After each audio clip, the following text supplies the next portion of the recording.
नमस्कार, मैं नयन कुमार। अगर ये मेरा वीडियो आपको पसंद आए तो कृपया आप इसे लाइक भी कीजिए और सब्सक्राइब भी कीजिए।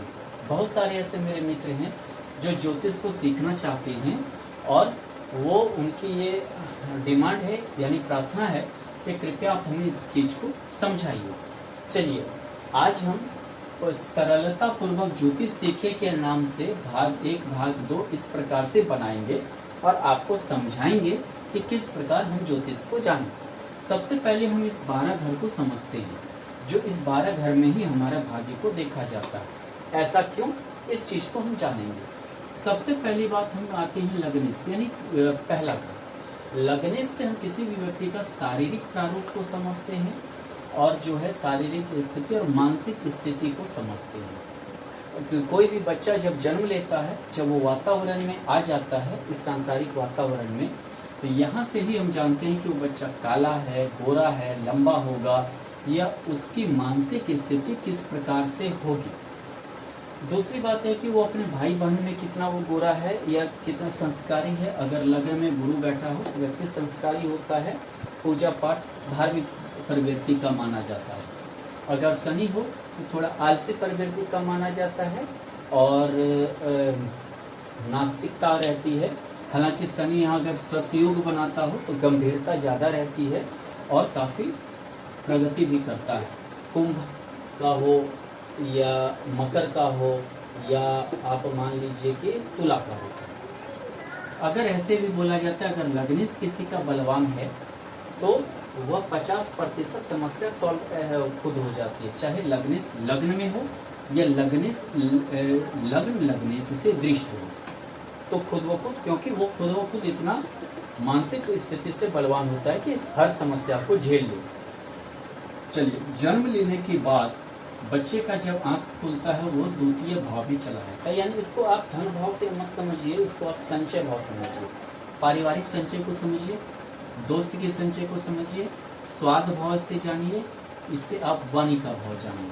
सबसे पहले दोस्त मान लीजिए पारिवारिक संचय यानी कि जितने भी परिवार के संबंध ये हैं सब द्वितीय भाव से ही हमारा देखा जाता है।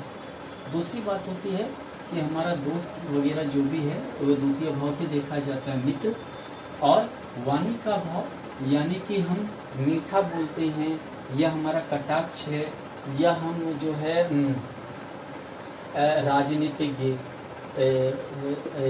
विचारधारा के हैं या ऐसा समझ कूटनीतिज्ञ, यदि यहाँ राहु बैठा हो तो व्यक्ति कूटनीतिज्ञ होता है। द्वितीय भाव को वाणी और बुद्ध को वाणी बोला जाता है, यानी हकलाना, तोतलाना या नहीं बोलना सारा द्वितीय भाव से ही देखा जाता है और बुद्ध से देखा जाता है। स्वाद भी द्वितीय भाव हमारा बताता है। हम मीठा खाना ज़्यादा पसंद करते हैं, खट्टा ज़्यादा पसंद करते हैं या तीखा ज़्यादा पसंद करते हैं। अगर यहाँ बोला जाता है कि मंगल हो या शनि हो तो व्यक्ति मांसाहारी होता है। अगर यहाँ पे जो है मान लीजिए कि जो है यहाँ से जैसे चंद्रमा और राहु हो तो शराबी होता है। इस टाइप से हम देखते हैं।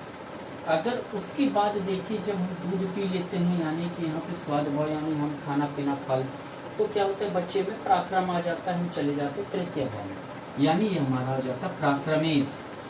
प्राक्रमेश यहाँ से छोटा भाई बहन भी देखते हैं, जो अगर हमारे पीछे अगर हमारा छोटा भाई बहन लगा हुआ है तो वो भी हमारा एक तरह से पराक्रम ही है। यानी कि अगर कहीं हम फाइट करें, लड़े तो हमारे साथ में अगर है तो बोलिए कि नहीं होता है कि जैसे 4-5 भाई बहन है तो 4-5 वो मतलब वो लड़ने के लिए आएंगे, तो वो हमारा पराक्रमेश ही है। ऊपर से हमारा ये जैसे ये दायां आँख है, जैसे कान है और हमारा भुजा है, राइट हैंड यानी कि भुजाबल।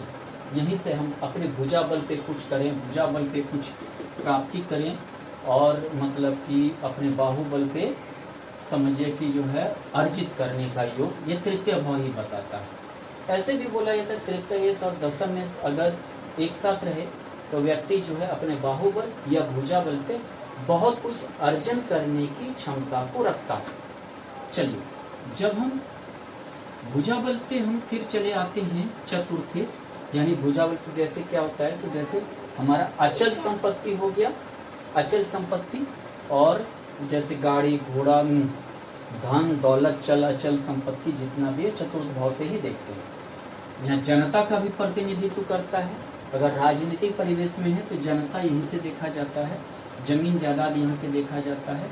सुख भाव इसे कहते हैं, केंद्र का सुख भाव। दूसरी बात है क्या है, माता का भाव भी बोलते हैं, क्योंकि माता ही हमें सबसे ज़्यादा सुख प्रदान करती है, इसी के लिए माता को चतुर्थ भाव को माता का भी भाव बोलते हैं। उसके बाद क्या होता है कि हम पढ़ाई की ओर चले जाते हैं, यानी ये भाव मनन का है, पंचम भाव, और ये जो शिक्षा का भाव है, यहाँ से हम हालांकि संतान का भी भाव देखते हैं, मनोरंजन का भाव देखते हैं, और आप बोलिए कि अचानक संपत्ति का भी योग यहाँ से देखा जाता है, जो अचानक हमें कोई चीज़ की प्राप्ति होती है संपत्ति। मैंने क्या है, शिक्षा और संतान विशेषता यहाँ से देखा जाता है।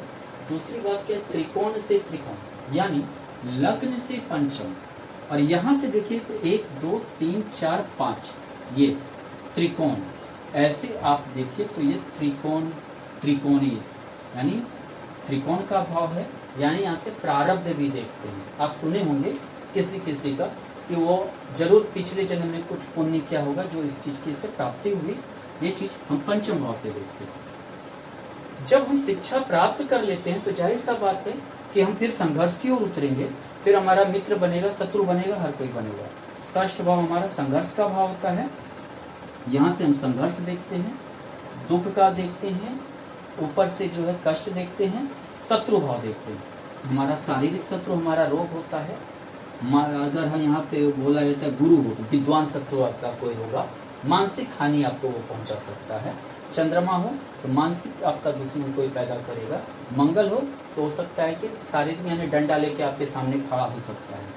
इस टाइप से षष्ठ भाव को संघर्ष का भाव का ये संघर्ष देता है जब वे विद्या प्राप्त करने। अच्छा, इस चीज को दूर करने के लिए हम सप्तम भाव की ओर जाते हैं, यानी अगर घर का शत्रु के लिए हम शादी करते हैं, बिजनेस का शत्रु दूर करने के लिए पार्टनर देखते हैं, और जितना भी चीज़ के लिए हम सप्तम भाव यानी कि किसी का सहयोग लेना शुरू करते हैं ताकि हमारा इस भाव से छुटकारा मिले, इस भाव से जो है हम थोड़ा बच सकें।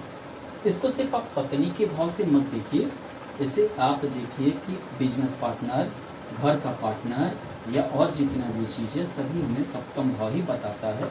दूसरी बात, ये विदेश यात्रा भी बताता है। ऐसा उस ऊपर से जो है इस सप्तम भाव को ऐसा मानिए कि जैसे जो है हर टाइप पे, जैसे आप ऐसा देखिए कि जैसे गुरु और चेला, अर्जुन और जो है अर्जुन के गुरु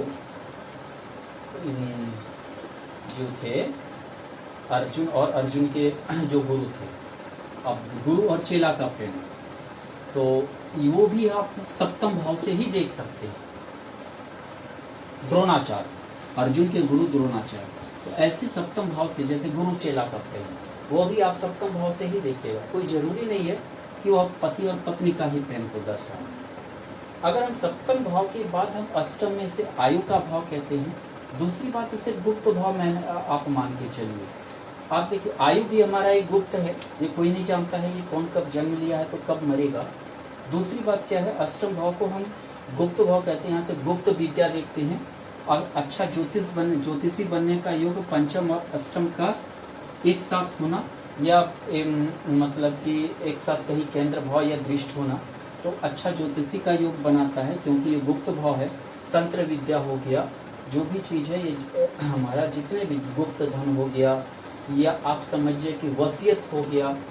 दूसरी बात यहाँ से हम ऐसा देखते हैं कि वसीयत के अलावा जैसे किसी को किसी के डेथ होने के बाद प्रॉपर्टी मिलता है, वो भी हमें अष्टम भाव ही बताता है।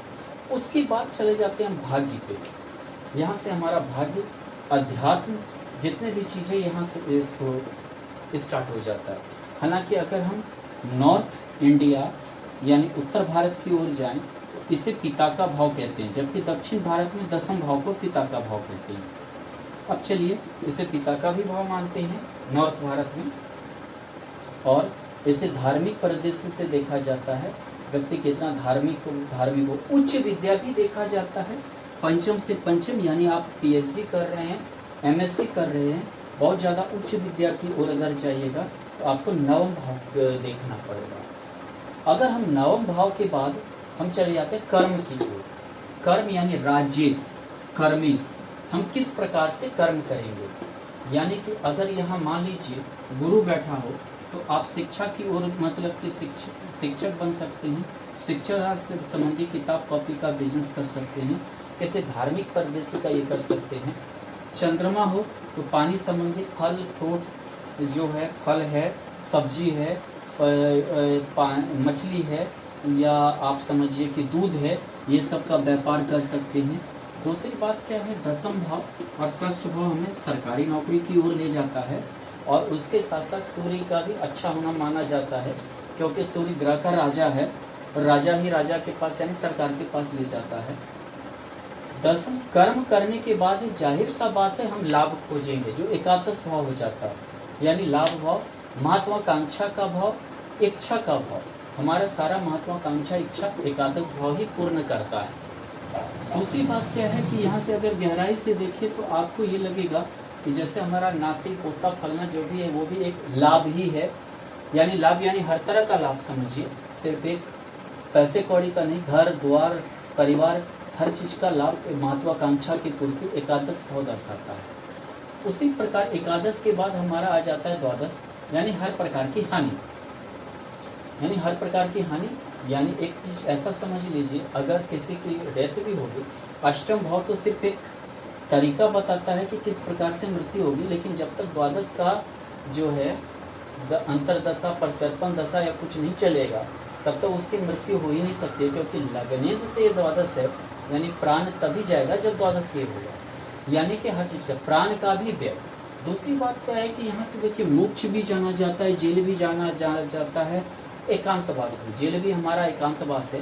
दूसरी बात क्या है, यहाँ केतु मोक्ष दिलाता है, यानी आदमी मोक्ष के लिए जो है फाइट करता है। दूसरी बात क्या है कि यहाँ का शनि अगर अच्छा हो तो आदमी हर तरह से नाम होता है। दूसरी बात यहाँ से विदेश भी देखा जाता है, चतुर्थेश अगर द्वादश में बैठा हो तो व्यक्ति विदेश में घर बनाता है।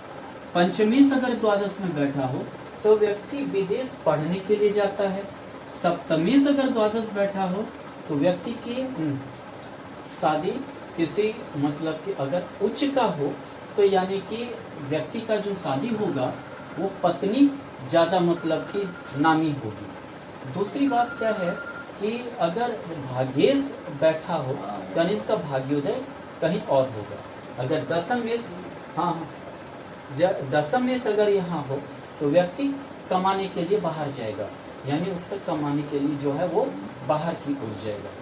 अगर द्वादशेश कहीं बैठा हो यानी ऐसा समझिए, यानी बाहरी व्यक्ति का उसे मदद प्राप्त होगा। ठीक है, जैसे यहाँ द्वादश अगर द्वितीय हो तो यानी ऐसे बाहरी व्यक्ति द्वारा लग्न में है, यानी बाहरी व्यक्ति द्वारा उसकी जो है ज़्यादातर वो संचालित होंगे। इस प्रकार से हम 12 घर को जान सकते हैं, और आगे भाग 2 भाग 3 में फिर हम इसके और भी वर्णन करेंगे। धन्यवाद।